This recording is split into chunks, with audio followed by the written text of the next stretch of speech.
Welcome to Mind Atlas. Tonight, we travel to a quiet place beneath the wide northern sky where the plains stretch like silk, and the morning light falls gently across the roofs of low timbered homes. The wind moves softly through the reeds, brushing the edges of fields still wet with dew. In the hush before sunrise, even the birds wait a little longer before calling the day awake. This is where her story begins, not with war or legend, or the clang of swords, but with stillness. A house warmed by the smell of cooking rice, a girl seated at a loom, her hands moving with practiced care. Outside, the world prepares for conflict, but inside there is only family, routine, and silence. Her name is Mulan, not yet a warrior, not yet a name sung across centuries, just a daughter. Just a girl who listens when her father coughs too deeply, who watches the way he hides the pain in his knees, who reads the summons, the call to arms, and understands what must come. There is no prophecy, no miracle, only choice. Before she was remembered in song, she stepped forward in silence. Before she became a legend, she simply refused to let someone she loved go to war alone. And so tonight, we will follow her. Not into battle, but into memory, into the quiet spaces where courage grows slowly, like roots beneath snow, into the soft footsteps of a girl who rode into history without waiting to be called a hero. Let the night fall gently. Let the wind carry her story close, and let us begin. A peaceful home, the rhythm of the loom, the hush of daily life. The sun has only just risen, casting soft gold across the yard, where chickens stir and the shadows of trees lie long across the packed earth. Inside, the air smells faintly of cedar and steam. A kettle warms near the hearth, curtains sway ever so slightly with the morning breeze. By the window, a girl sits at a wooden loom. Her hands move without thought, over, under, pull, beat, the threads tightening with each pass. The sound is steady, like a heartbeat. It fills the silence between footsteps, between spoken words, between days. Her name is Mulan. Her face is calm, but her thoughts wander. Beyond the walls, beyond the fields, beyond the life that stretches out before her like the very cloth she weaves. Outside, her mother tends to the firewood. Her father sits quietly beneath the plum tree. His back is straight, but only just. His movements, once strong, now betray the wear of many winters. Mulan watches him from the corner of her eye. She notices everything, always has. And then it arrives, the imperial scroll read and sealed with the mark of the court. A messenger on horseback delivers it without ceremony, a list of names, a call to arms. Her father's name is among them. There is no discussion. He accepts the summons with the dignity of a man who has already given much. His armor, old and worn, is taken down from where it hangs in the corner. His sword is unwrapped from a bundle of cloth, and in that moment, something changes. Mulan does not cry. She does not beg. She simply sits a little longer by the window, the loom quiet now, her fingers resting on the frame. The war is far away, but it has arrived here too, in silence, in ink, in the shifting weight of duty. And she knows, with a stillness deeper than fear, that this story is no longer someone else's. It has become her own. A scroll arrives, conscription, her father too old, no sons, only her. It is early spring and the plum blossoms are just beginning to fall. The scroll is unrolled at the center of the village, names read aloud by a voice that does not waver. The empire calls, one man from each family must go. Her father stands beside her, hands folded behind his back. When his name is spoken, he does not flinch. He bows once and says nothing. The walk home is slow, his breathing is shallow, each step heavier than the last. Inside their courtyard, the family says little. Her mother prepares tea that no one drinks. Her father unpacks his old armor in silence, brushing dust from the iron with a quiet reverence. The straps have frayed. The chest plate is dented from battles fought long ago. There are no brothers, no sons to take his place, and by morning he will begin preparing for the road. That night, Mulan cannot sleep. She listens to the wind, the crackling of the hearth, the soft murmurs of her parents' voices in the next room. She stares at the wooden beam above her bed, the same one she has stared at since she was a child. And still she does not move. When the house falls silent, she rises. In the dark, she lights a single lantern. Her hands are steady, her face calm. She takes down the armor. She binds her hair. She changes her name, not with words, but with action. Outside, the horse waits in the moonlight, its breath curling in the air like smoke. She leads it quietly through the gate, pausing only once to look back at the house. Still, shadowed, unaware. She does not leave in anger or fear or defiance. She leaves because the choice was never really a question. She leaves because someone must go, and if that someone can walk silently, fight fiercely, and return without needing to be seen, then let it be her. She cuts her hair, dresses in her father's old armor. The blade glides through the black strands with a sound softer than breath. No ceremony, no hesitation. The floor beneath her is littered with silence. She binds what remains behind her neck, tucks it beneath the collar, and fastens the leather cords tight across her chest. The armor is heavy. It was never made for her frame, but she wears it as though it belongs. Each piece, greaves, bracers, shoulder plates, once shaped by war, now reshaped by purpose. The iron bears the memory of battles long past, and now it will carry hers. Quietly, before dawn, she rides away, no fanfare, no witness. The sky is still dark. A hush lies over the village, broken only by the soft tread of hooves over frost-hardened earth. She does not look back. She cannot. To glance behind would be to hesitate, and there is no space for that now. The wind picks up as she moves beyond the outer fields, past the rows of young trees, past the last familiar stone. The road ahead is long. The land is vast.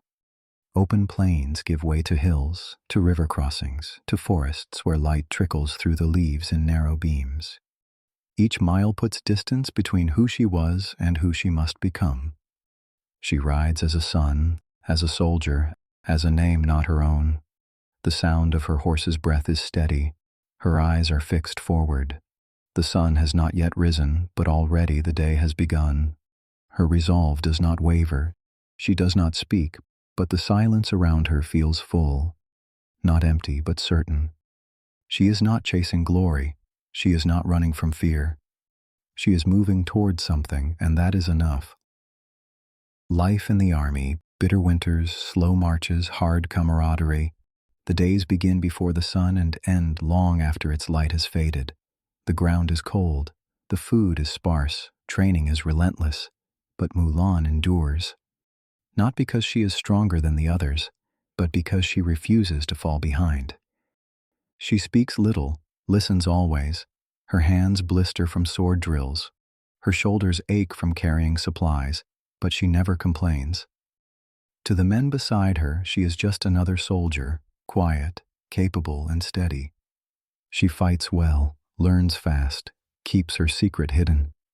In battle, she moves with clarity. Her mind is sharp, her decisions precise. She is not reckless, but she is brave. Brave in the way that earns trust, not attention. Her commanders begin to notice. Her squad mates begin to follow her lead. The seasons pass, snow melts into mud, marches grow longer, victories come, but they are costly. The enemy does not rest, and neither does she. In the cold, she wraps herself tighter. In the heat, she bears the weight of armor like second skin. At night, while others sleep, she sharpens blades and writes no letters. There is no one she can write to. Not yet. She dreams sometimes of home, of the plum tree in spring, of her mother's hands folding cloth, of the quiet sound of the loom. But those memories stay folded within her. They are hers, and hers alone. And still she hides the truth. Not out of shame, not out of fear, but because the mission demands it. The army needs her name, not her identity, her sword, not her story. And so she gives both fully, silently, without regret. 10 years pass this way, and through every season, every order, every battlefield, she remains unseen and entirely indispensable. Her presence is quiet, but her discipline earns respect. She speaks only when needed, never boasts, never questions orders, unless they endanger lives. In a camp filled with voices, she becomes the still point, a figure others begin to follow, not out of rank, but out of trust. She mends her own gear, sharpens her blade with care, shares her rations without pride. When others falter, she steadies them. When chaos strikes, she is already moving. There is no anger in her, no hunger for recognition, only a quiet, unshakable sense of purpose. She rises through the ranks, not as Mulan, but as a nameless soldier who never falters. They call her by a name she chose, one that carries no history, no family, no past. Her voice is low, her posture precise. Officers begin to ask for her by name when missions turn dangerous. Her decisions in the field are swift, calm, and rarely wrong. No one questions who she is. They only see what she does, and what she does without fail. She becomes the soldier others look to in the storm, the one who holds the line when it breaks, the one who does not flinch when arrows fly or when silence falls over a battlefield at dawn. She is not famous, she is not feared, but within the army, she is known as someone who does not yield. The war ends. Victory. The emperor offers honors and titles. After years of blood and wind and endless marches, the final battle is won. Flags are raised, trumpets sound through the capital. The war is over. Soldiers kneel in the imperial court, their armor polished, their faces worn by time. Among them stands Mulan, older now, but still steady, still silent. The emperor, grateful and curious, asks what reward she would claim. A command, a title, a place among the elite? She declines all, asking only for a horse, to go home. There is no ceremony in her voice, no pride, only the clear request of someone who has given everything and wants nothing in return but the road that leads to her family. The soldiers, still unaware, send her off as one of their own. They clasp her hand, nod with respect, offer quiet farewells. To them, she remains the soldier who never faltered, the one who stood when others fell, who led without command, who carried weight without complaint. She rides out alone, the sun high, the road open ahead. No one follows, no one questions. She disappears into the horizon, not as a hero marked by banners or song, but as she always was, quiet, certain, and free. And behind her the empire carries on, victorious, grateful, unknowing. She returns to her family, changes from armor to robes. The path home is familiar, but she rides it as someone new. The fields, the trees, the worn stones along the road, all unchanged. Yet every step brings her closer to the life she left behind and the silence she carried with her. At the gate, her mother is waiting. Her father rises slowly from beneath the plum tree. No words are spoken at first, just an embrace, steady, quiet, full of everything the years could not take. That night, she takes off the armor for the last time, brushes the dust from her robes, washes her face in the basin where she once learned to speak, to smile, to listen. She ties her hair back in the way she used to, no longer needing to hide. When her comrades visit and see her again, this time as herself, they are speechless. The woman who greets them is not a stranger. Her eyes are the same, her posture, her quiet confidence, unchanged. And yet, they had never truly seen her. They do not ask how she did it. They do not question the past. They only see her now as whole, as true, as complete. She was never less, only hidden. And now, in the safety of home, in the light of day, she no longer needs to be. Time passes. She fades from view. The seasons turn. The empire shifts. New battles are fought. New heroes rise. In the village, she lives simply, tending to her parents, walking the same worn paths she once left behind.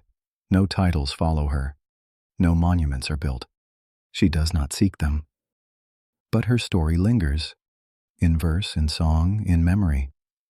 Around campfires, soldiers speak of a warrior who never missed a step. In distant cities, poets write of a woman who rode in place of her father. Children learn her name, though they cannot say when she lived or if she was real. Her truth, carried by memory, softens into legend. The Ballad of Mulan becomes more than history.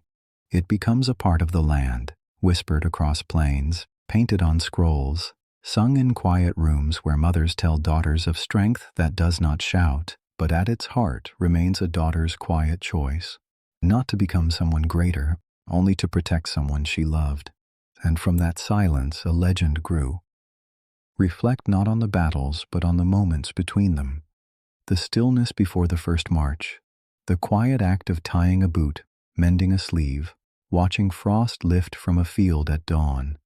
These are the spaces where courage lives, not always in the clash of blades, but in the choice to carry on when no one is watching. Bravery sometimes is not loud. It walks softly before sunrise. It wears no crown, claims no fame, and asks for nothing in return.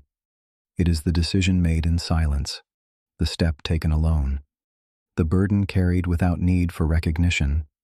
And in the hush of history, Mulan still rides, a daughter wrapped in armor, guided by love, not because she was chosen, but because she chose. And that is where her story truly begins.